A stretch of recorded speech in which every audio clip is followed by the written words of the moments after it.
તો વિદ્યાર્થી મિત્રો, ચેપ્ટર નંબર 2 સ્થિત વિદ્યુત સ્થિતિમાન અને કેપેસિટન્સના ત્રીજા લેક્ચરમાં આજે આપણે પ્રવેશ કરી રહ્યા છીએ. આજનો ટૉપિક છે આપણે સૌપ્રથમ વિદ્યુત ભારોના તંત્રને લીધે મળતું વિદ્યુત સ્થિતિમાનનો આપણે અભ્યાસ કરીશું. વિદ્યુત ભારોનું તંત્ર એટલે શું? તો n વિદ્યુત ભારોના લીધે બનેલું કોઈ તંત્ર હોય આપણે તેવું તંત્ર વિચારી શકીએ અને આવા એક તંત્રના લીધે કોઈ પણ બિંદુ આગળ આપણે વિદ્યુત સ્થિતિમાનનું સૂત્ર કેવી રીતના મેળવી શકીએ.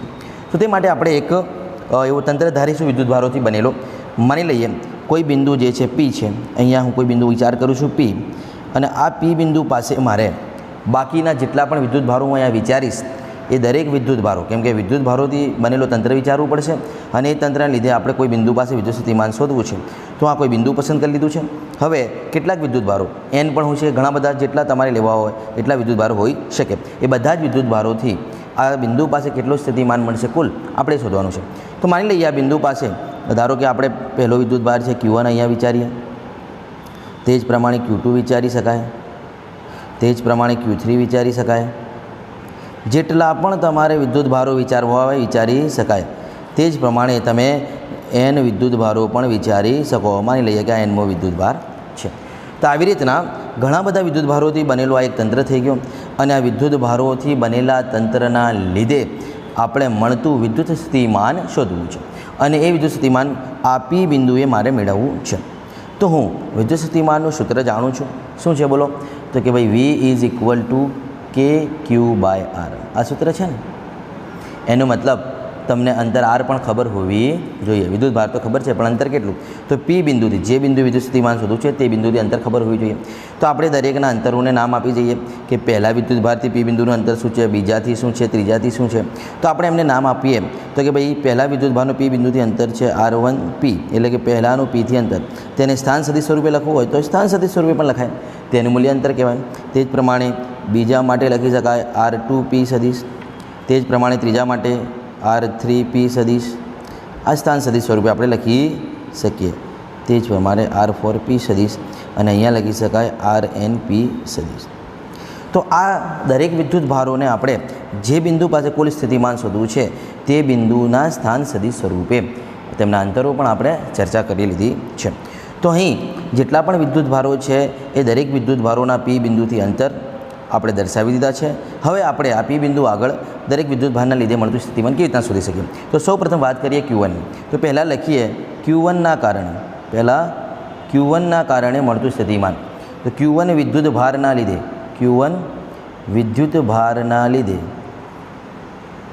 P બિંદુ પાસે Q1 વિદ્યુત ભારના લીધે P બિંદુ પાસે સ્થિતિમાન અથવા તો વિદ્યુત સ્થિતિમાન કેટલું મળે?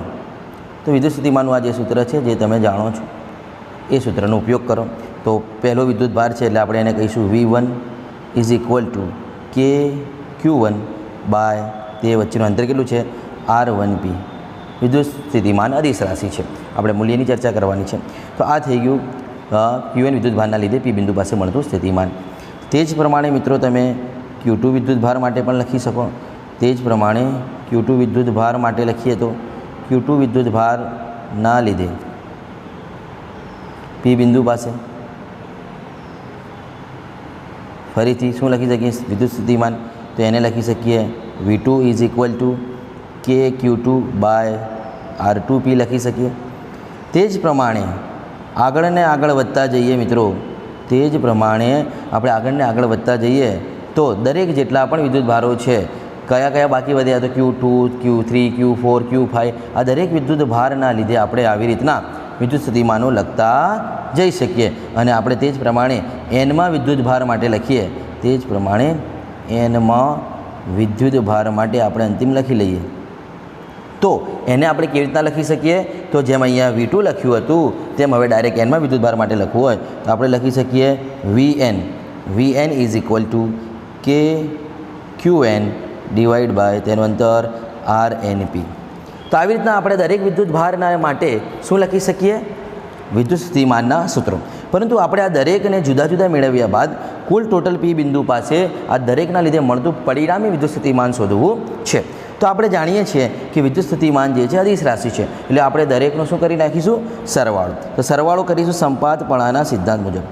સંપાતપણાના સિદ્ધાંત મુજબ. સંપાતપણાના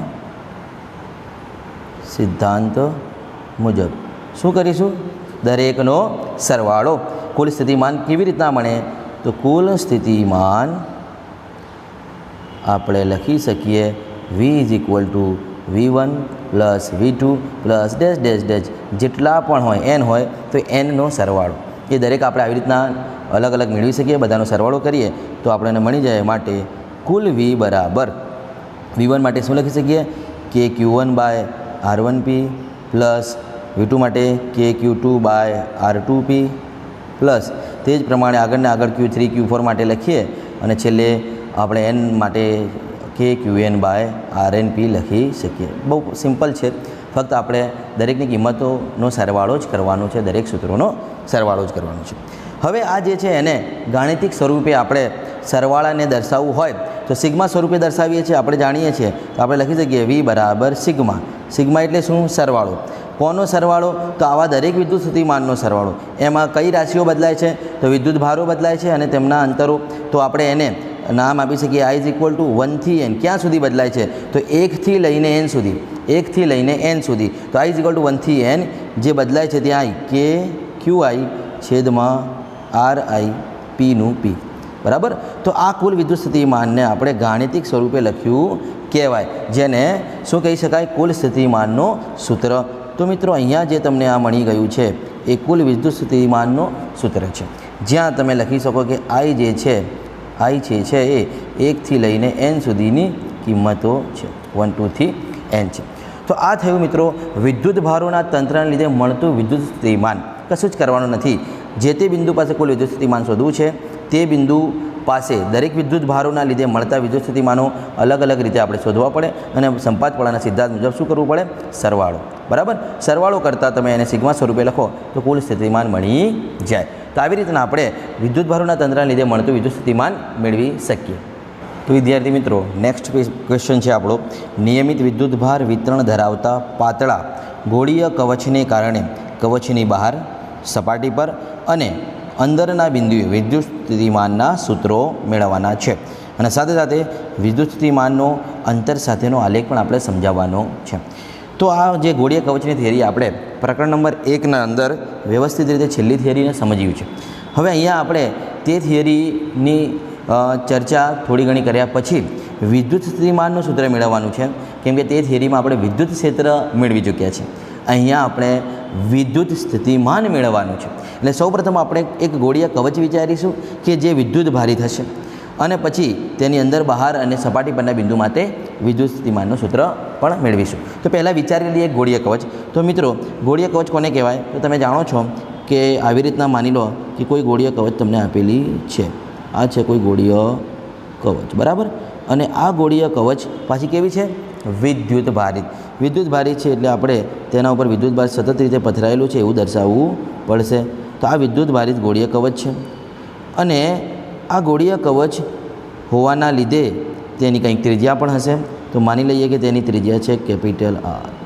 આ છે તેની ત્રિજ્યા કેપિટલ R.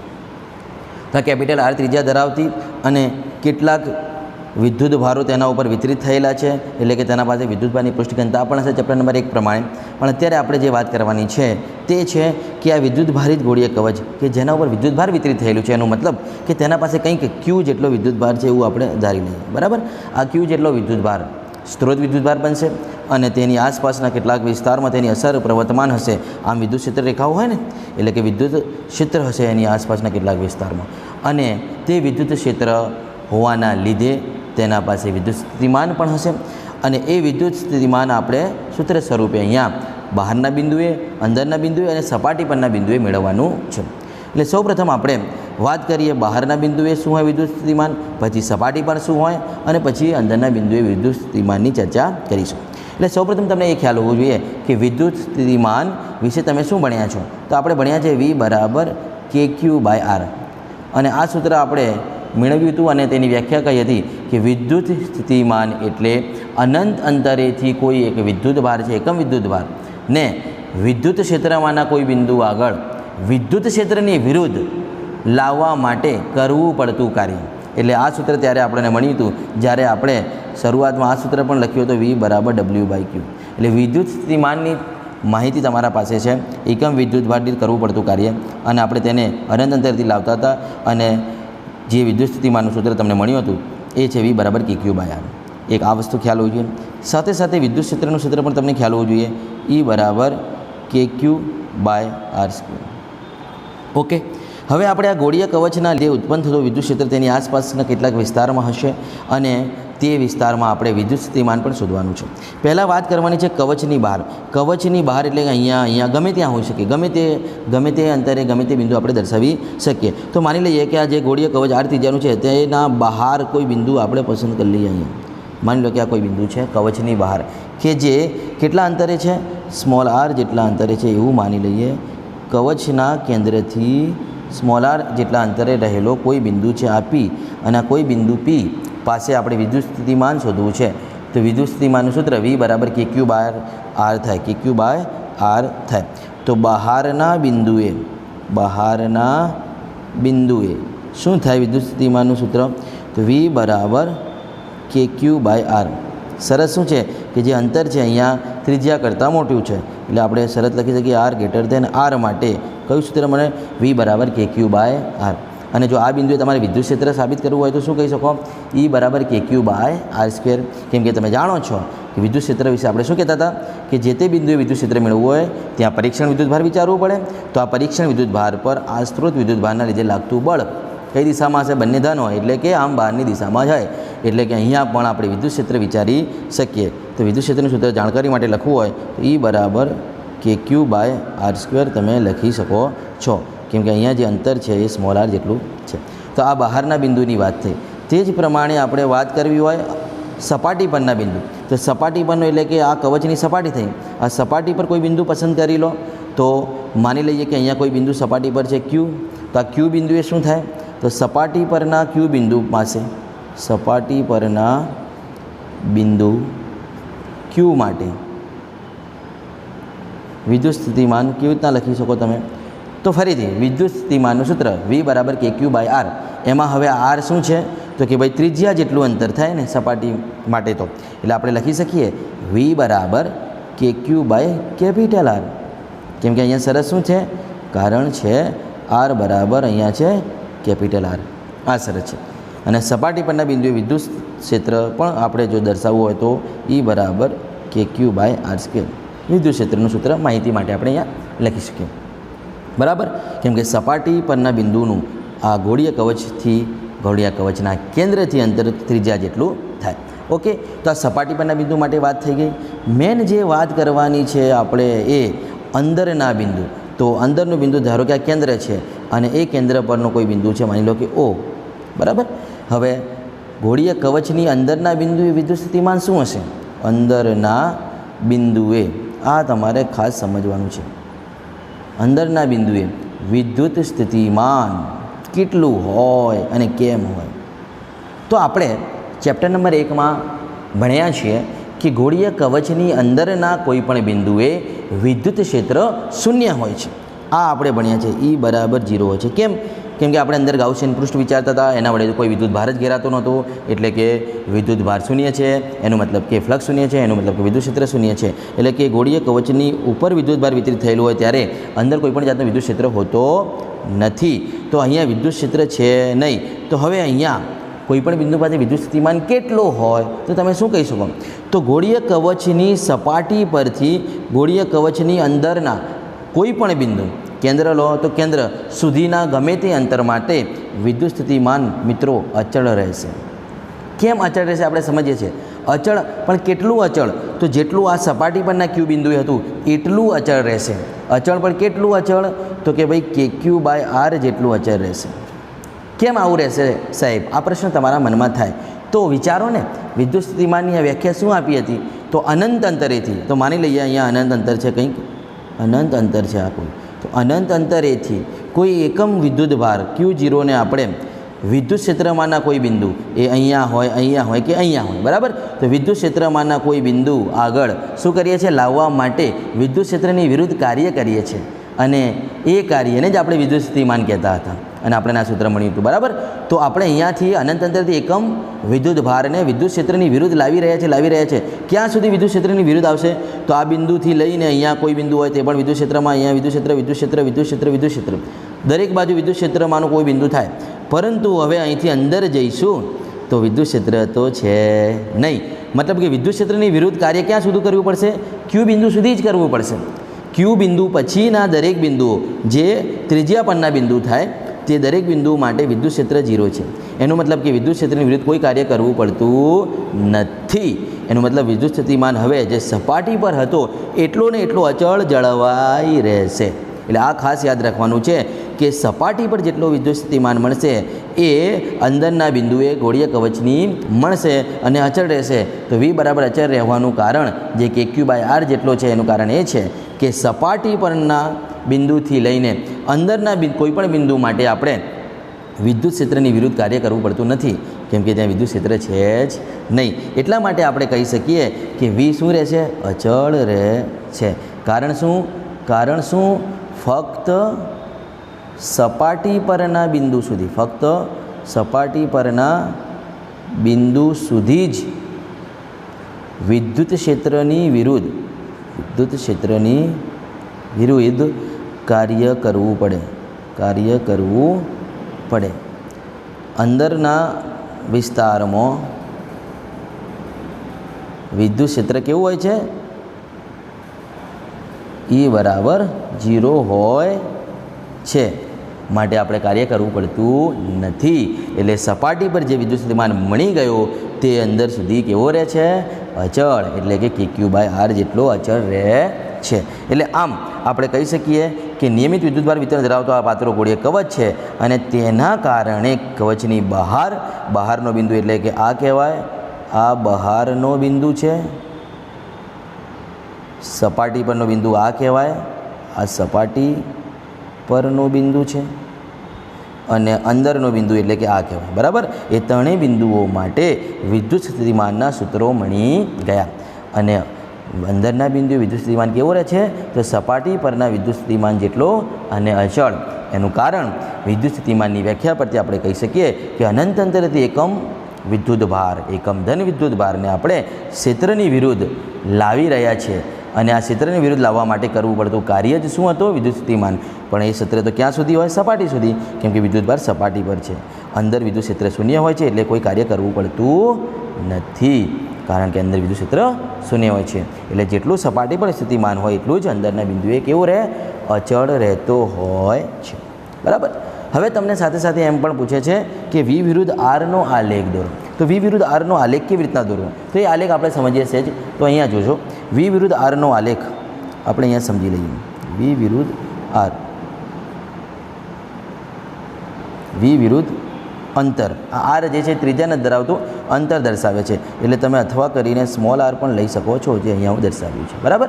એટલે કેટલાક વિદ્યાર્થીઓ પાછો કન્ફ્યુઝ થાય કે સાહેબ કેપિટલ R તો ત્રિજ્યા છે, તો આપણે સ્મોલ r લેવાનું, બરાબર. તો V વિરુદ્ધ Rનો આલેખ કેવી રીતના દોરવાનો? તો અહીંયાથી આપણે દોરી શકીએ V વિરુદ્ધ Rનો આલેખ કેવી રીતના, સમજો. તો આપણે આલેખ દોરવા માટે આ બે અક્ષો પસંદ કરી લીધી છે, x અક્ષ અને y અક્ષ, બરાબર.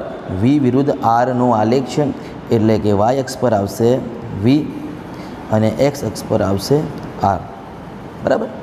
હવે તમે જાણો છો તે પ્રમાણે કે કેન્દ્ર પર આ ધારો કે ગોળીય કવચનું કેન્દ્ર છે. કેન્દ્ર પર ના બિંદુથી લઈને R બરાબર R સુધી, માની લો કે R બરાબર R સુધીનું અંતર છે. અહીંયાથી લઈને અહીંયા સુધીનું અંતર કેટલું છે? R બરાબર કેપિટલ R જેટલું આ અંતર છે એવું માની લો. તો અહીંયા સુધી વિદ્યુત સ્થિતિમાન તો કેવો રહેશે? સપાટી પરના બિંદુ જેટલો અચળ રહે છે. એનો મતલબ એવું થયું કે વિદ્યુત સ્થિતિમાન જે અહીંયા સપાટી પરના બિંદુ એટલે કે R બરાબર R જેટલા અંતરે મળવાનું છે, જે મેક્સિમમ કહેવાય. V બરાબર V મેક્સિમમ એટલે કે મેક્સિમમ વિદ્યુત સ્થિતિમાન જે મળવાનું છે તેટલો ને તેટલો અંદર કેવો રહેશે? અચળ રહે છે. એટલે કે અહીંયા વિદ્યુત સ્થિતિમાન અચળ રહેવાનું આવી રીતે, બરાબર. અને પછી જેમ અંતર વધતો જશે તેમ વિદ્યુત સ્થિતિમાન વી બરાબર કે ક્યુ બાય આર પરથી આપણે સમજીએ છીએ V is proportional two 1/r, એટલે કે અંતરના વ્યસ્ત પ્રમાણમાં હોય એટલે કે ઘટતો જાય, એટલે કે આપણે આવી રીતના એક્સપોનેન્શિયલી ઘટતો આલેખ દોરી શકીએ. બરાબર, એટલે કે આવી રીતના આપણે તેનો આલેખ પણ સમજી શકીએ છીએ. તો આલેખ તમને અહીંયા હું સમજાવ્યો છે. સમજવા માટે તમારે શું યાદ રાખવાનું છે કે વિદ્યુત સ્થિતિમાન સપાટી પરના બિંદુએ જેટલો મળ્યો છે તેટલો જ અંદરના બિંદુ સુધીમાં શું રહેશે, અંદરના વિસ્તારમાં અચળ રહેશે. સપાટી પર મહત્તમ અને જેમ આગળ જતા જઈએ તેમ તેમ ઘટતો જાય, એટલે કે આપણે એક્સપોનેન્શિયલી આલેખમાં શું બતાવ્યું છે, ઘટાડો બતાવ્યું છે. કેવી રીતના ઘટે તો V is proportional two 1/r મુજબ ઘટે છે. એટલે આલેખ પણ તમને ખ્યાલ આવવો જોઈએ. બરાબર છે. તો આ થઈ ગયો વી વિરુદ્ધ આરનો આલેખ. કેન્દ્રથી આ સપાટી સુધીનું અંતર તે ખાસ યાદ રાખજો, એટલે કે તેને આર બરાબર આર સુધીનું અંતર કહ્યું છે અને આ અંતરમાં વી કેવો રહેશે, અચળ રહે છે. અને અચળ એટલે કોના જેટલું અચળ રહે છે તો કે ભાઈ સપાટી પરના બિંદુએ જેટલો હતો તેના જેટલો અચળ રહે છે. બરાબર, આટલું તમારે ખાસ સમજવાનું છે. તો આ વાત કરી દીધી આપણે સંપૂર્ણ. પાતળી ગોળીય કવચ જે વિદ્યુત ભારિત હતી તેના લીધે બહારના બિંદુએ, સપાટી પરના બિંદુએ અને અંદરના બિંદુએ વિદ્યુત સ્થિતિમાનના સૂત્રો શું હોય, બરાબર, અને કેવી રીતના તે આપણે મેળવી શકીએ. તો હવે આપણે આગળની થિયરી જોઈએ. હવે મિત્રો નેક્સ્ટ જે આગળનો ટૉપિક છે આપણો એ છે સમસ્થિતિમાન પૃષ્ઠ એટલે શું. તેના નામ પરથી તેની વ્યાખ્યા તમને આવડી જશે. સમસ્થિતિમાન એટલે એક સમાન વિદ્યુત સ્થિતિમાન ધરાવતા પૃષ્ઠ એટલે શું, વ્યાખ્યા આવડી ગઈ ને, કે જે પૃષ્ઠ પરના દરેક બિંદુ વિદ્યુત સ્થિતિમાન કેવું હોય, સમાન હોય. તો આવા પૃષ્ઠ એટલે શું, પછી કહે છે કે આપેલા બિંદુએ વિદ્યુત ક્ષેત્રની દિશા તે બિંદુમાંથી પસાર થતા સમસ્થિતિમાન પૃષ્ઠને લંબરૂપે હોય છે તેમ સાબિત કરવું. એટલે આપણે આમ સાબિત કરવાનું છે કે વિદ્યુત ક્ષેત્ર પૃષ્ઠને લંબરૂપે હોય છે. શોર્ટમાં કહ્યું તો આટલું આપણે સાબિત કરવાનું છે. એટલે પહેલાં આપણે સમજીશું કે સમસ્થિતિમાન પૃષ્ઠ એટલે શું. એટલે જેમ હું આગળ કહ્યું કે એવો પૃષ્ઠ કે જેના બધા જ બિંદુઓ પર વિદ્યુત સ્થિતિમાન કેવો હોય, સમાન હોય, તો તેવા પૃષ્ઠને સમસ્થિતિમાન પૃષ્ઠ કહે છે. એટલે વ્યાખ્યા લખીએ કે એવો પૃષ્ઠ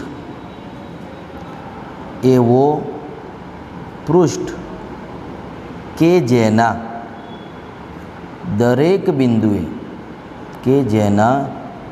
બિંદુએ વિદ્યુત સ્થિતિમાન સમાન હોય. એનો મતલબ આવું પૃષ્ઠ આપણે ક્યાં વિચારી શકીએ, તો કોઈ એક વિદ્યુત ભારના વિદ્યુત ક્ષેત્રમાં આપણે આવું કોઈ કાલ્પનિક પૃષ્ઠ વિચારવાનું છે અને એ કાલ્પનિક ગોળાકાર પૃષ્ઠ વિચાર્યા પછી તેના દરેક બિંદુઓએ વિદ્યુત સ્થિતિમાન સમાન હોય એવું આપણે સમજાવવાનું છે, જેને સમસ્થિતિમાન પૃષ્ઠ આપણે કહીશું. તો કેવી રીતના તે આકૃતિ પરથી સમજીએ. તો જુઓ, હું એક વિદ્યુત ભાર લઉં છું અહીંયા બિંદુવત ધન વિદ્યુત ભાર તરીકે +q. બરાબર. હવે આપણે જાણીએ છીએ કે આ કોઈ વિદ્યુત ભાર હોય તો તેની વિદ્યુત ક્ષેત્ર રેખાઓ તેમાંથી બહાર નીકળતી દિશામાં દૂર જતી દિશામાં હોય. તો માની લઈએ કે આ તેની વિદ્યુત ક્ષેત્ર રેખાઓ છે, આ તેની વિદ્યુત ક્ષેત્ર રેખાઓ છે. આવી રીતના આપણે વિદ્યુત ક્ષેત્ર રેખાઓ બહાર નીકળતી દિશામાં દર્શાવી શકીએ, જે તમને ખ્યાલ છે ચેપ્ટર નંબર 1માં ભણી પણ ગયા છો. તો માની લઈએ કે આ કોઈ એક વિદ્યુત ભાર છે જેની આ ક્ષેત્ર રેખાઓ બહાર નીકળતી દિશામાં હોય અને આપણે આ દિશાઓને વિદ્યુત ક્ષેત્રની દિશા પણ કહી શકીએ, ઈ સદિશ. બરાબર.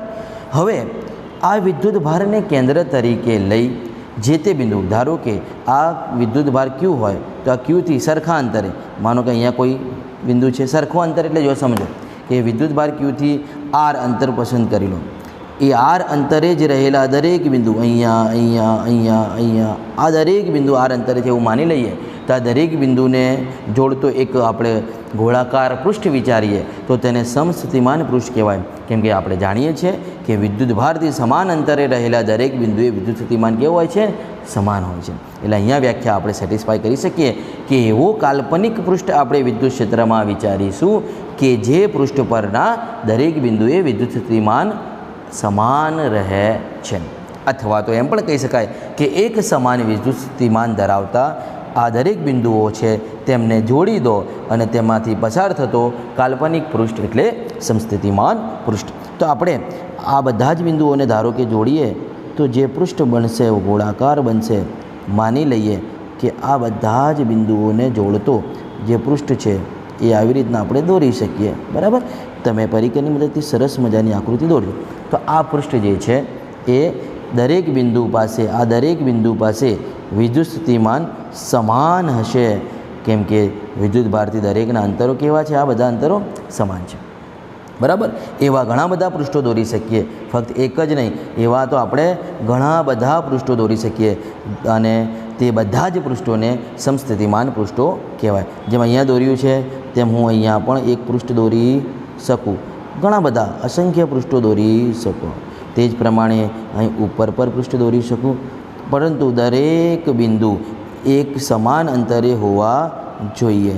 એટલે કે પૃષ્ઠ પરના દરેક બિંદુનું વિદ્યુત ભારથી અંતર કેવું હોવું જોઈએ? સમાન હોવું જોઈએ. તો આ દરેક બિંદુઓ હશે એ દરેક બિંદુ પાસે વિદ્યુત સ્થિતિમાન સમાન મળશે. તો આવા પૃષ્ઠને સમસ્થિતિમાન પૃષ્ઠ કહે છે. કારણ કે આપણે વિદ્યુત સ્થિતિમાનનું સૂત્ર V = KQ/R જાણીએ છીએ, જ્યાં R એ આ વિદ્યુત ભારથી અંતર હોય છે અને આ જે સમાન અંતરે રહેલા દરેક બિંદુએ વિદ્યુત સ્થિતિમાન કેવો મળે? સમાન મળે. એ દરેક બિંદુને જોડતો પૃષ્ઠ એક કાલ્પનિક પૃષ્ઠ આ વિદ્યુત ક્ષેત્રમાં આપણે વિચારી લીધો અને તેને જ આપણે સમસ્થિતિમાન પૃષ્ઠ કહીએ છીએ.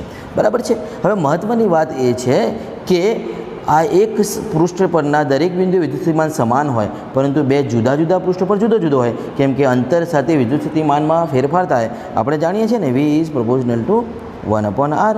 બરાબર, આ સૂત્ર પરથી. એટલે કે અંતર સાથે વિદ્યુત સ્થિતિમાન બદલાય. મતલબ કે આ પૃષ્ઠ પરના દરેક બિંદુએ સમાન હોય વિદ્યુત સ્થિતિમાન, આ પૃષ્ઠ પરના દરેક બિંદુએ સમાન હોય, પણ અહીંયા જેટલું એટલું અહીંયા ના હોય, જુદું હોય, અંતર સાથે ઘટતો જાય. બરાબર, પરંતુ એક પૃષ્ઠ પરના દરેક બિંદુએ વિદ્યુત સ્થિતિમાન કેવો રહે? સમાન રહે છે. બરાબર, તો આવા પૃષ્ઠને સમસ્થિતિમાન પૃષ્ઠ કહે છે. એ સમજી ગયા. હવે આગળ આપણે શું સમજવાનું છે કે કોઈ બિંદુએ વિદ્યુત ક્ષેત્રની દિશા આપેલ પૃષ્ઠ પરનો કોઈ બિંદુ ધારો કે પસંદ કરી લો, તે બિંદુએ વિદ્યુત ક્ષેત્રની દિશા તેમાંથી પસાર થતો જે સમસ્થિતિમાન પૃષ્ઠ તમે વિચારો તેને લંબ હોય એવું સાબિત કરો. એવું આપણે સાબિત કરવાનું છે. તો એવું સાબિત કરવા માટે આપણે શું કરીશું કે આ પૃષ્ઠ પરનો કોઈ એક બિંદુ પસંદ કરીએ. માની લો કે અહીંયા કોઈ બિંદુ છે A. આ A બિંદુ અને બીજો બિંદુ પસંદ કરી લઉં છું B. બરાબર છે. હવે આ બંને બિંદુઓની વચ્ચે કોઈ એક વિદ્યુત ભારને હું dl જેટલો સૂક્ષ્મ સ્થાનાંતર કરાવું છું. માની લો કે આ જે સૂક્ષ્મ સ્થાનાંતર છે dl સદિશ જેટલો, અહીંયાથી કોઈ એક વિદ્યુત ભાર એ બિંદુ પરથી B બિંદુ પર જાય છે, જે એક સમસ્થિતિમાન જે પૃષ્ઠ આપણે વિચાર્યું છે તેના પરના બે બિંદુઓ છે. એટલે કે એ બિંદુએ જે એટલો વિદ્યુત સ્થિતિમાન હશે એટલો જ B બિંદુએ હશે, કેમ કે આપણે સમજીએ છીએ ને સમસ્થિતિમાન દરેક બિંદુએ સ્થિતિમાન કેવો હશે? સમાન. એટલે કે જેટલો એ બિંદુ હશે એટલો જ B બિંદુએ હશે. હવે એ બિંદુથી B બિંદુ તરફ કોઈ એક વિદ્યુત ભાર જે છે તે dl સદિશ જેટલો સૂક્ષ્મ સ્થાનાંતર કરે છે, ત્યારે આ સ્થિતિમાં વિદ્યુત ક્ષેત્ર, આ જે વિદ્યુત ક્ષેત્ર છે ને, વિદ્યુત ક્ષેત્રની વિરુદ્ધ કંઈક કાર્ય થતું હશે. તો તે કાર્ય કેટલું હશે? W. વિદ્યુત ક્ષેત્રની વિરુદ્ધ થતું કાર્ય W = આપણે શું લખી શકીએ? E સદિશ .dl સદિશ. કેમ આવું લખ્યું સાહેબ? કેમ કે આપણા પાસે વિદ્યુત ક્ષેત્ર છે અને વિદ્યુત ક્ષેત્ર એટલે શું? વિદ્યુત ક્ષેત્રનું સૂત્ર તમે જાણો છો ને, F = QE પરથી E = F/Q એકમ વિદ્યુત ભાર પર લાગતો બળ. તો અહીંયા કોઈ એક એકમ વિદ્યુત ભાર પર જે વિદ્યુત ક્ષેત્રના લીધે બળ લાગશે તે જેને આપણે E તરીકે લઈ શકીએ. એટલે EW = E સદિશ .dl સદિશ. એટલે આ એકમ વિદ્યુત ભાર પર લાગતું બળ ગુણ્યા સ્થાનાંતર, એટલે કાર્ય થયું. અને આ કાર્ય સમજો ખાસ, આ કાર્ય અહીંયા કેટલું થશે? તો કે ભાઈ VB - VA જેટલું થશે. આવું કેમ સાહેબ? તો વિદ્યુત સ્થિતિમાનની વ્યાખ્યા એકમ વિદ્યુત ભાર પર થયેલું કાર્ય એટલે વિદ્યુત સ્થિતિમાન.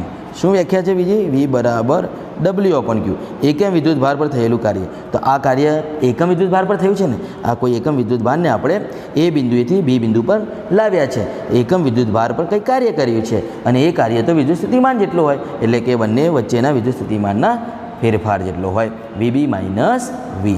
એટલે આપણે કાર્યને દર્શાવ્યું છે. આ E સદિશ .dl સદિશ = VB - VA. આ બંને પદ કાર્ય દર્શાવે છે. ઓકે, હવે આગળ વધીએ તો આ VB - VA શું છે?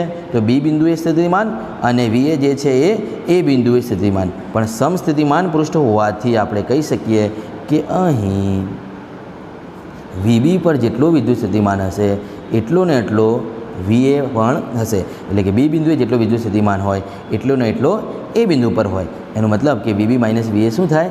શૂન્ય થાય. એટલે આપણે લખી શકીએ ડબલ્યુ બરાબર ઈ સદીશ ડોટ ડીએલ સદીશ ઇઝ ઇક્વલ ટુ 0.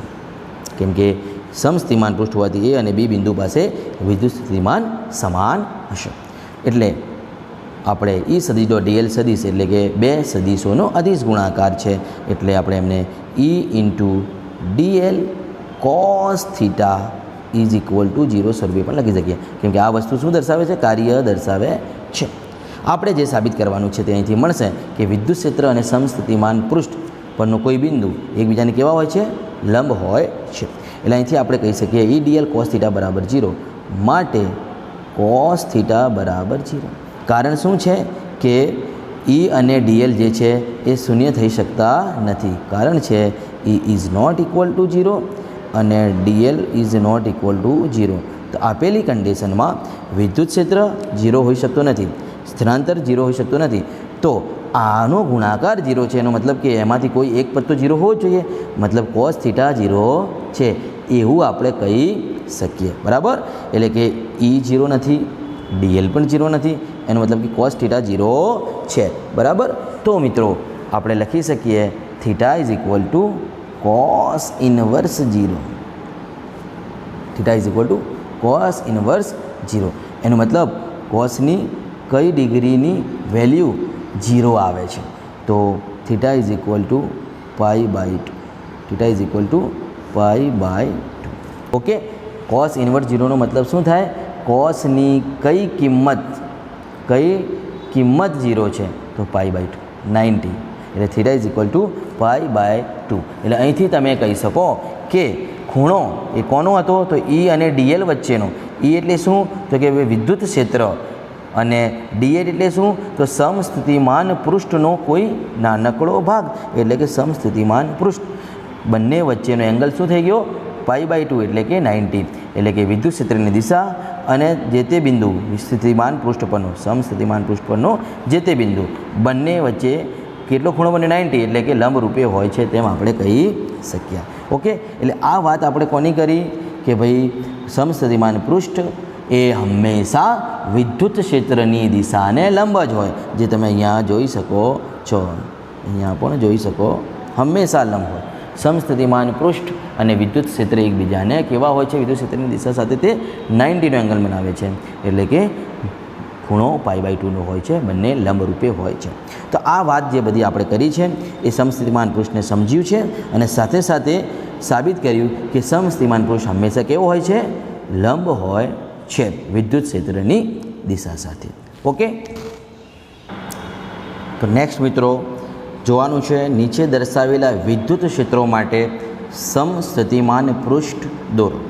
એટલે કેટલાક આપણને વિદ્યુત ક્ષેત્ર આપશે અને તે વિદ્યુત ક્ષેત્રોમાં સમસ્થિતિમાન પૃષ્ઠો કેવા હોય આપણે દોરીશું. એટલે નંબર 1માં આપણે દોરીશું બિંદુવત ધન વિદ્યુત ભારના વિદ્યુત ક્ષેત્રમાં સમસ્થિતિમાન પૃષ્ઠ. બિંદુવત ધન વિદ્યુત ભાર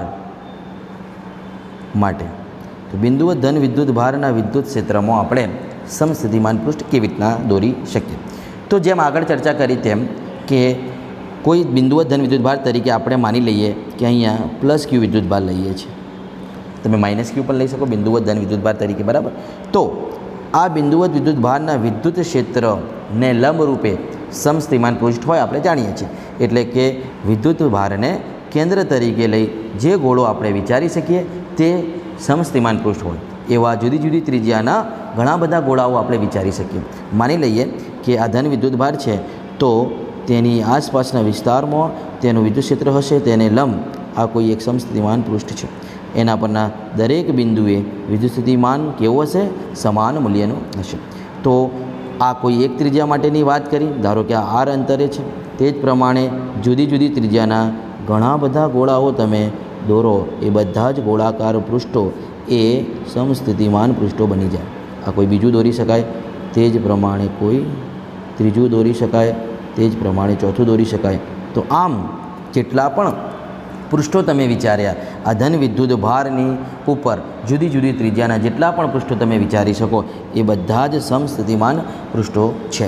અને આપણે જાણીએ છીએ કે ધન વિદ્યુત ભાર હોય તો તેની ક્ષેત્ર રેખાઓ, વિદ્યુત ક્ષેત્ર રેખાઓ કઈ બાજુ હોય તો વિદ્યુત ભારથી બહારની તરફ હોય, આવી રીતના હોય, વિદ્યુત ભારથી બહારની તરફ હોય.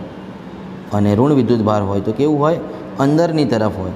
તો આ દરેક વિદ્યુત ક્ષેત્ર રેખાઓ જે છે એ શું નિર્દેશન કરે છે, વિદ્યુત ક્ષેત્રની દિશાનું નિર્દેશન કરતી હોય છે. અને આપણે આગળ સમજ્યું તેમ કે વિદ્યુત ક્ષેત્રની દિશાને હંમેશા કેવું હોય છે, સમસ્થિતિમાન પૃષ્ઠ લંબ હોય છે. બરાબર. એટલે આ ખાસ યાદ રાખીશું, સમસ્થિતિમાન પૃષ્ઠના દરેક બિંદુ વિદ્યુત સ્થિતિમાન સમાન હોય, પરંતુ જુદા જુદા સમસ્થિતિમાન પૃષ્ઠો પર વિદ્યુત સ્થિતિમાન જુદું જુદું હોય. એક વિદ્યુત સ્થિતિમાન પૃષ્ઠ પર સમાન, પરંતુ બીજા પર તો જુદું હોય ને, કેમ કે અંતર બદલાય. બરાબર. અને તે વિદ્યુત ક્ષેત્રની દિશાને કેવું હોય છે, લંબ હોય છે. બરાબર, જે તમે અહીંયા આકૃતિમાં જોઈ શકો છો. તો આ ચર્ચા આપણે કરી બિંદુઓ ધન વિદ્યુત ભારના વિદ્યુત સ્થિતિમાન પૃષ્ઠો કેવા હોય. તો વિદ્યુત ભારની આસપાસ ગોળાકાર જે આપણે વક્રો દોર્યા છે તે જુદી જુદી ત્રિજ્યાના દોરી શકીએ, એવા ઘણા બધા દોરી શકીએ, એ બધા જ સમસ્થિતિમાન પૃષ્ઠો બને છે. તે જ પ્રમાણે આપણે ઋણ વિદ્યુત ભારનું પણ દોરી શકીએ, ફક્ત તેમાં વિદ્યુત ક્ષેત્ર રેખાઓ અંદરની તરફ હોય. બરાબર, એ તમે જાતે પણ સમજી શકશો. બરાબર. સેકન્ડ નંબરમાં આપણે વાત કરવાનું છે મિત્રો, બે જુદા જુદા વિદ્યુત ભારો, એટલે કે એક પ્લસ ક્યુ અને એક માઇનસ ક્યુ, સમાન મૂલ્યના અને વિજાતીય વિદ્યુત ભારોથી બનતું તંત્ર, એટલે કે આપણે ડાયપોલ કહી શકીએ. એટલે આપણે લખી શકીએ વિદ્યુત ડાયપોલ. વિદ્યુત ડાયપોલના વિદ્યુત ક્ષેત્રમાં વિદ્યુત સ્થિતિમાન પૃષ્ઠો આપણે વિચારવાના છે. વિદ્યુત ડાયપોલ એટલે શું, તો કે પ્લસ ક્યુ અને માઇનસ ક્યુથી બનેલો તંત્ર. પ્લસ ક્યુ અને માઇનસ ક્યુથી બનેલો તંત્ર. તો માની લઈએ કે બે વિદ્યુત ભારો આપણને આપ્યા છે, એક પ્લસ ક્યુ છે અહીંયા અને બીજો છે અહીંયા માઇનસ ક્યુ. મિત્રો ખાસ સમજો, આ બંને વિદ્યુત ભારો સજાતીય નથી, એટલે કે તેમની વચ્ચે શું થશે, આકર્ષણ થશે. વિજાતીય છે, એક ધન છે અને એક ઋણ છે, એટલે કે તેઓ એકબીજાને આકર્ષવાનો પ્રયત્ન કરશે. અને આકર્ષવાનો પ્રયત્ન કરશે તો સમસ્થિતિમાન પૃષ્ઠોમાં શું ફેરફાર થાય, તો જ્યાં વિદ્યુત ક્ષેત્રની તીવ્રતા વધુ હોય ત્યાં તેઓ સંકોચાય, મતલબ કે બે ક્રમિક પૃષ્ઠો વચ્ચેનું અંતર ઘટે. કેમ આવું થાય એને એક સાદા એક્ઝામ્પલથી સમજાવું. માની લો કે એક આ ધન વિદ્યુત ભાર છે, તો તેનું સમસ્થિતિમાન પૃષ્ઠ તમે આવી રીતના દોરો છો, ગોળ ગોળ ભાગ. બરાબર. અને તે જ પ્રમાણે કોઈ બીજો વિદ્યુત ભાર છે, અહીંયા બીજો ઋણ વિદ્યુત ભાર છે. ચલો તેનું અલગ રીતે સ્થિતિમાન દોરીએ અથવા તો સમસ્થિતિમાન પૃષ્ઠ દોરીએ તો આવી રીતના હોય. બરાબર છે. હવે જ્યારે આ બંને સમસ્થિતિમાન પૃષ્ઠો ધરાવતા વિદ્યુત ભારોને એકબીજાની નજીક લાવવામાં આવે, ચલો તો આ બંને વચ્ચે શું થશે, આકર્ષણ. એનો મતલબ કે આ વિદ્યુત ભાર ખેંચાઈને આગળ આવવાનો પ્રયત્ન કરશે, આ વિદ્યુત ભાર ખેંચાઈને આગળ આવવાનો પ્રયત્ન કરશે, એટલે આ ભાગ સંકોચાશે. આ તમને ખ્યાલ આવવા માટે દોર્યું છે. આ શું છે તો કે ભાઈ સમસ્થિતિમાન પૃષ્ઠો છે. કોના કોના, તો કે ભાઈ એક ધન વિદ્યુત ભાર માટેનું અલગ દોર્યો અને એક ઋણ વિદ્યુત ભારનું અલગ દોર્યો છે. તમે સમજો, ફક્ત ગોળાકાર હોય આજુબાજુ એવું સમજો. હવે જ્યારે નજીક લાવું હું તો આ ધન વિદ્યુત ભાર અહીં ખેંચાશે, આ ઋણ વિદ્યુત ભાર અહીં ખેંચાશે. એનો મતલબ કે આ ભાગમાં પૃષ્ઠો ચોળા થશે, એમ પહોળા થશે, અને આ ભાગમાં નજીક આવશે, એનો મતલબ કે સાંકળા થશે.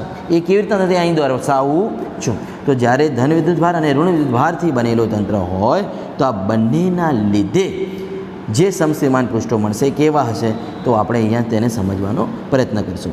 તો તે એકબીજાની નજીક આવવાનો પ્રયત્ન કરશે આકર્ષણ બળના કારણે, એટલે કે આ બાજુ સમસ્થિતિમાન પૃષ્ઠ તીવ્ર સાંકળા થતા જશે, એટલે કે તેમના સંકોચન ઉત્પન્ન થશે આવી રીતના, અને દૂરની બાજુએ અહીંયા સમસ્થિતિમાન પૃષ્ઠો વચ્ચેનું અંતર શું થશે, ઘટશે. બરાબર. ખાસ ધ્યાન આપજો, આવી રીતના આપણે દોરી શકીએ. તે જ પ્રમાણે અહીંયા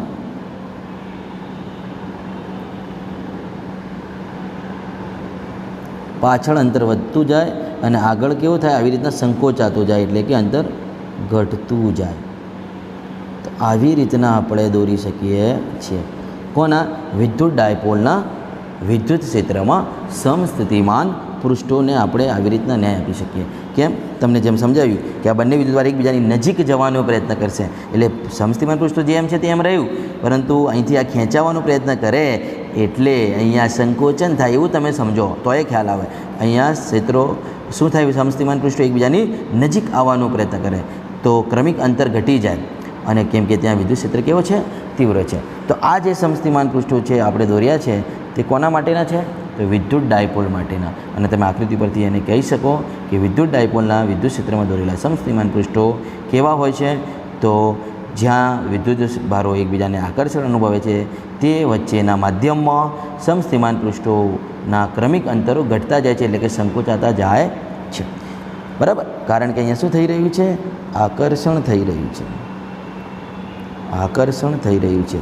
અને આકર્ષણ થતાં પૃષ્ઠો વચ્ચે સંકોચન થશે, બે ક્રમિક પૃષ્ઠોનું શું થશે, સંકોચન થશે. બરાબર, એટલે કે તમે આકૃતિને રેફરન્સમાં ગમે તે બુકમાં પણ જોઈ શકશો, આવી રીતના સમસ્થિતિમાન પૃષ્ઠોનું સંકોચન બતાવેલું હશે. તે જ પ્રમાણે આગળ બે સજાતીય વિદ્યુત ભારોની વાત કરીએ. બે સજાતીય વિદ્યુત ભારો એટલે કે બંને ધન હોય અથવા બંને ઋણ, બે સજાતીય વિદ્યુત ભારો માટે. તો બે સજાતીય વિદ્યુત ભારો માટે શું થાય એ તમે જાતે વિચારો. ફરીથી અહીંયાથી ધારો કે આ જેમ હું એક પ્લસ ને એક માઇનસ દોર્યો હતો, હવે બંને પ્લસ છે અથવા તો બંને માઇનસ છે, તો શું થશે, રિપલ. હવે શું થશે, રિપલ એટલે કે અપાકર્ષણ થશે. એનો મતલબ કે આ ભાગ અહીંથી દૂર જશે, આ વિદ્યુતભાર અહીંથી દૂર જશે. એનો મતલબ કે સંકોચન ક્યાં અનુભવશે, પૃષ્ઠો અહીંયા સંકોચન અનુભવશે. બરાબર, અને આ ભાગ કેવા બનશે, પહોળા બનશે. ક્લિયર, એટલે કે તેમના સમસ્થિતિમાન પૃષ્ઠો આપણે કેવી રીતના દોરી શકીએ, તો માની લઈએ કે આ એક ધન વિદ્યુતભાર છે અને આ એક બીજો ધન વિદ્યુતભાર છે. બરાબર, તો હવે આ બંને ધન હોવાથી અપાકર્ષણ અનુભવશે, એટલે કે એકબીજાથી દૂર જવાનો પ્રયત્ન કરશે. તો આ ભાગના અંદર પૃષ્ઠો સંકોચન પામશે, કેમ કે વિદ્યુત ક્ષેત્ર અહીંયા પ્રબળ હશે. બરાબર છે, અને અહીંયા દોરવું હોય તો આપણે આવી રીતના દોરી શકીએ.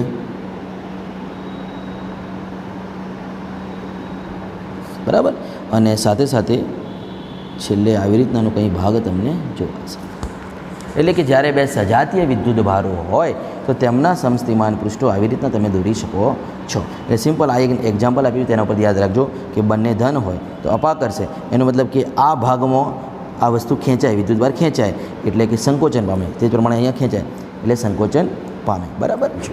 હવે આગળ બીજા એક સમાન વિદ્યુત ક્ષેત્રની વાત કરીએ કે જેમાં સમસ્થિતિમાન પૃષ્ઠ કેવી રીતના દોરી શકાય. તો મિત્રો કોઈ સમાન વિદ્યુત ક્ષેત્ર માટે આગળ વાત કરીએ. સમાન વિદ્યુત ક્ષેત્ર માટે, સમાન વિદ્યુત ક્ષેત્ર માટે તો આપણે કોઈ એક સમાન વિદ્યુત ક્ષેત્ર વિચારી લઈએ. સમાન વિદ્યુત ક્ષેત્ર એટલે શું, તમે જાણો છો કે વિદ્યુત ક્ષેત્ર રેખાઓ એકબીજાને સમાંતર અને સમાન અંતરે હોય. તો સમાન વિદ્યુત ક્ષેત્ર હું અહીંયા દોરું છું. બધી જ વિદ્યુત ક્ષેત્ર રેખાઓ એકબીજાને સમાંતર હશે અને સમાન અંતરે પણ હશે. તો આ વિદ્યુત ક્ષેત્ર કેવું થઈ જાય, સમાન વિદ્યુત ક્ષેત્ર થઈ જાય. ખાસ ધ્યાન આપજો, આ કોઈ સમાન વિદ્યુત ક્ષેત્ર આપણે દોર્યું છે. બરાબર, હવે આ સમાન વિદ્યુત ક્ષેત્રમાં સમસ્થિતિમાન પૃષ્ઠો આપણે કેવી રીતના દોરી શકીએ. તો આપણે વિદ્યુત ક્ષેત્રની દિશા ધારો કે એક્સ અક્ષ તરફની રાખી છે, એટલે કે હું કાર્ટેશિયન યામાક્ષ પદ્ધતિનો વિચાર કરું. માની લો કે અહીંયા કાર્ટેશિયન યામાક્ષ પદ્ધતિનો આપણે વિચાર કરીએ છીએ. તો ધારો કે આ એક અક્ષ થઈ, આ કોઈ બીજી અક્ષ થઈ, એક્સ અક્ષ છે કે જેની દિશામાં વિદ્યુત ક્ષેત્રની દિશા છે. માની લો કે આ એક્સ અક્ષ છે, આ વાય અક્ષ છે અને આવી રીતના ઝેડ અક્ષ છે. બરાબર, તો હવે જો વિદ્યુત ક્ષેત્ર એક દિશામાં છે તો આપણે જાણીએ છીએ કે સમસ્થિતિમાન પૃષ્ઠો હંમેશા વિદ્યુત ક્ષેત્રની દિશાને લંબ હોય છે. વિદ્યુત ક્ષેત્રની દિશાને કેવા હોય, વિદ્યુત ક્ષેત્રને લંબ હોય. આ મુદ્દો આપણને આગળથી યાદ છે કે સમસ્થિતિમાન પૃષ્ઠો હંમેશા વિદ્યુત ક્ષેત્રની દિશાને કેવા હોય છે, લંબ હોય છે.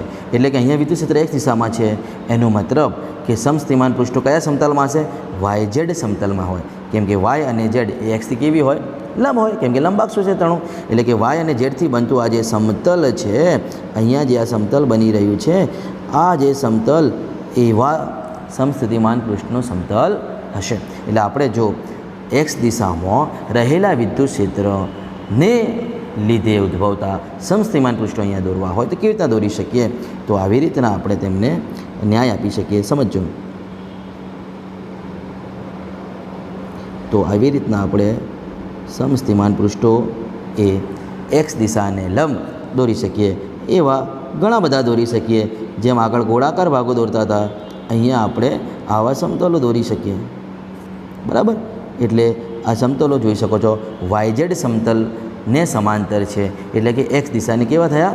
લંબ થયા, બરાબર. તો આવી રીતના આપણે ઘણા બધા સમતલો દોરી શકીએ જેને સમસ્થિતિમાન પૃષ્ઠો કહી શકીએ, અને જે વિદ્યુત ક્ષેત્રની દિશા એટલે કે X દિશાને લંબ તમે જોઈ શકો છો, બરાબર. તો આ સમાન વિદ્યુત ક્ષેત્રમાં સમસ્થિતિમાન પૃષ્ઠો કેવા હોય તેને સમજાવે છે.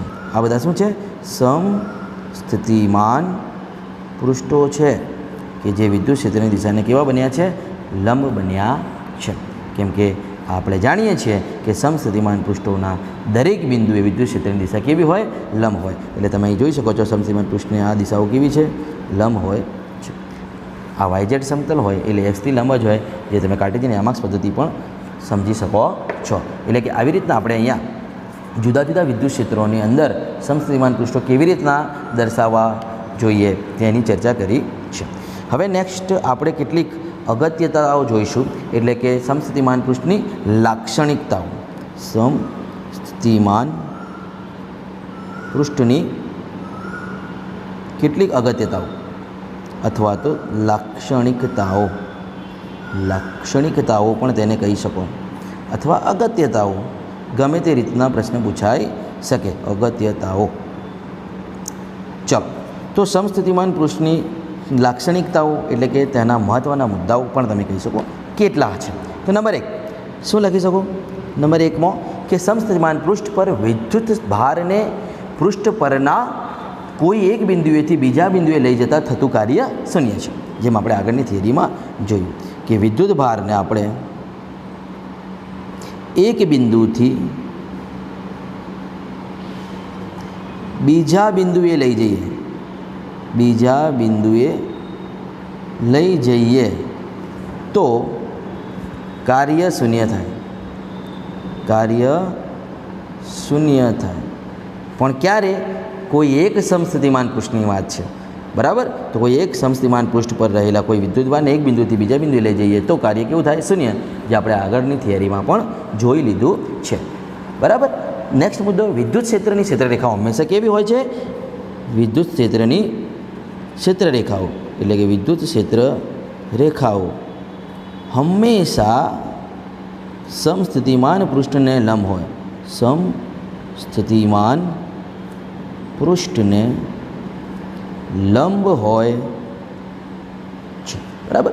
આપણે તેની અગત્યતા અથવા તો લાક્ષણિકતા મહત્ત્વનો મુદ્દો કહી શકીએ. નંબર 3માં એમ કહી શકીએ કે બે સમસ્થિતિમાન પૃષ્ઠો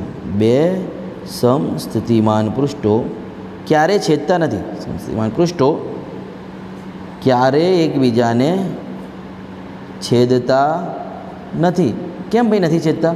કેમ કે જો છેદે તો છેદન બિંદુ પાસે વિદ્યુત સ્થિતિમાનના બે મૂલ્યો મળે, અને આવું તો શક્ય છે નહીં. કોઈ એક બિંદુ પાસે વિદ્યુત સ્થિતિમાનના બે મૂલ્યો શક્ય છે નહીં. એટલે કે બે સમસ્થિતિમાન પૃષ્ઠો ક્યારેય પણ એકબીજાને છેદતા નથી, બરાબર.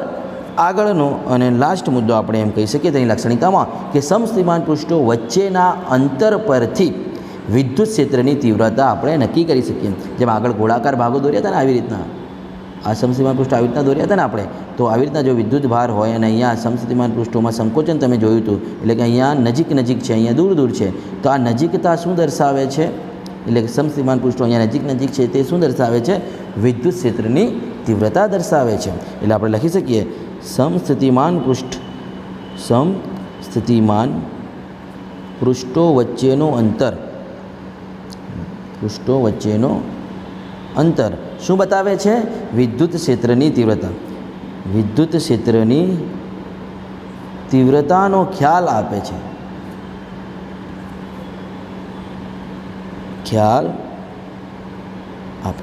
એટલે આ ચાર મુદ્દા મહત્ત્વના છે સમસ્થિતિમાન પૃષ્ઠો વિશે, તેની લાક્ષણિકતાઓ, અગત્યતાઓ અથવા તો મહત્ત્વના મુદ્દા તમે કહી શકો. પહેલો મુદ્દો શું? તો કે ભાઈ વિદ્યુત ભાર, જો કોઈ એક વિદ્યુત ભાર આપણે પસંદ કરીએ એકમ વિદ્યુત ભાર, તો કોઈ એક સમાન સમસ્થિતિમાન પૃષ્ઠ પર એક બિંદુથી બીજા બિંદુએ તેને લઈ જઈએ તો કાર્ય કેવું થાય? શૂન્ય થાય.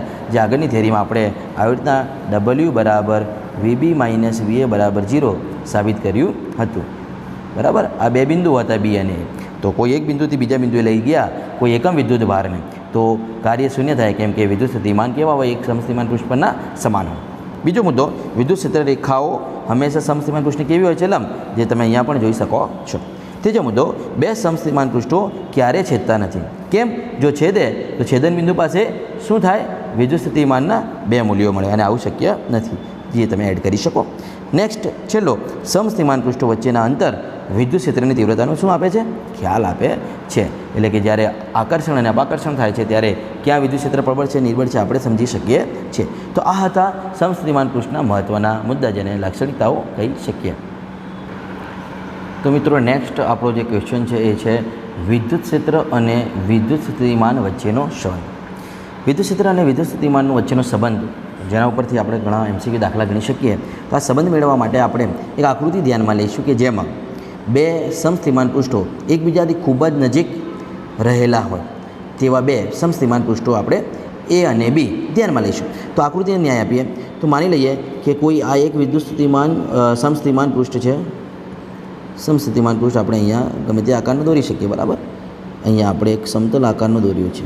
માની લો કે કોઈ એક આ સમસ્થિતિમાન પૃષ્ઠ છે અને તેનાથી ખૂબ જ નજીક એક બીજો સમસ્થિતિમાન પૃષ્ઠ આપણે દોરીશું.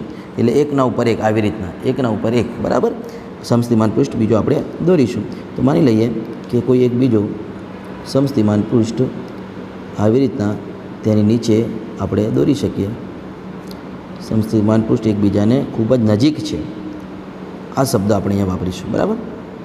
આ બે સમસ્થિતિમાન પૃષ્ઠો થયા જે એકબીજાથી ખૂબ જ નજીક છે, એકના ઉપર એક છે, એટલે આપણે આવી રીતના દોરી શકીએ. આ માની લો કે A સપાટી છે, આ માની લો કે B સપાટી છે, અને વિદ્યુત ક્ષેત્રની દિશા આપણે અહીંયા આવી રીતના દર્શાવી શકીએ, બંને પૃષ્ઠને લંબ. કેમ કે હંમેશા સમસ્થિતિમાન પૃષ્ઠોને વિદ્યુત ક્ષેત્ર કેવું હોય? લંબ હોય છે. તો આવી રીતના તેમને લંબ બહાર નીકળતી દિશામાં વિદ્યુત ક્ષેત્રની દિશા હોય, E સદિશ, બરાબર, જે પૃષ્ઠોને કેવી રીતના હોય? લંબ રૂપે હોય છે, બરાબર. હવે સમસ્થિતિમાન પૃષ્ઠો પર કોઈ વિદ્યુત સ્થિતિમાન હશે, દરેક બિંદુએ કેવો હશે? સમાન. એટલે આ A સપાટી પાસે વિદ્યુત સ્થિતિમાન કેવું હશે? VA બરાબર V. તે જ પ્રમાણે B સપાટી પાસે VB બરાબર V પ્લસ DV, જ્યાં DV શું સૂચવે છે? તો વિદ્યુત ક્ષેત્રની સાથે વિદ્યુત સ્થિતિમાનમાં થતો ફેરફાર. આપણે જાણીએ છીએ અંતરની સાથે વિદ્યુત સ્થિતિમાનમાં પણ કોઈ ફેરફાર થશે, બરાબર. તો A સપાટી પરનું વિદ્યુત સ્થિતિમાન V માની લો, B સપાટી પરનું વિદ્યુત સ્થિતિમાન V પ્લસ DV માની લો, બરાબર. હવે આપણે શું કરવાનું છે? તો અહીંયા B જે સપાટી છે તેના પરનો કોઈ એક બિંદુ P પસંદ કરીશું અહીંયા, બરાબર. અહીંયા કોઈ બિંદુ P છે અને તે P બિંદુને DL જેટલો સૂક્ષ્મ સ્થળાંતર કરીને ક્યાં લઈ જવાનું છે?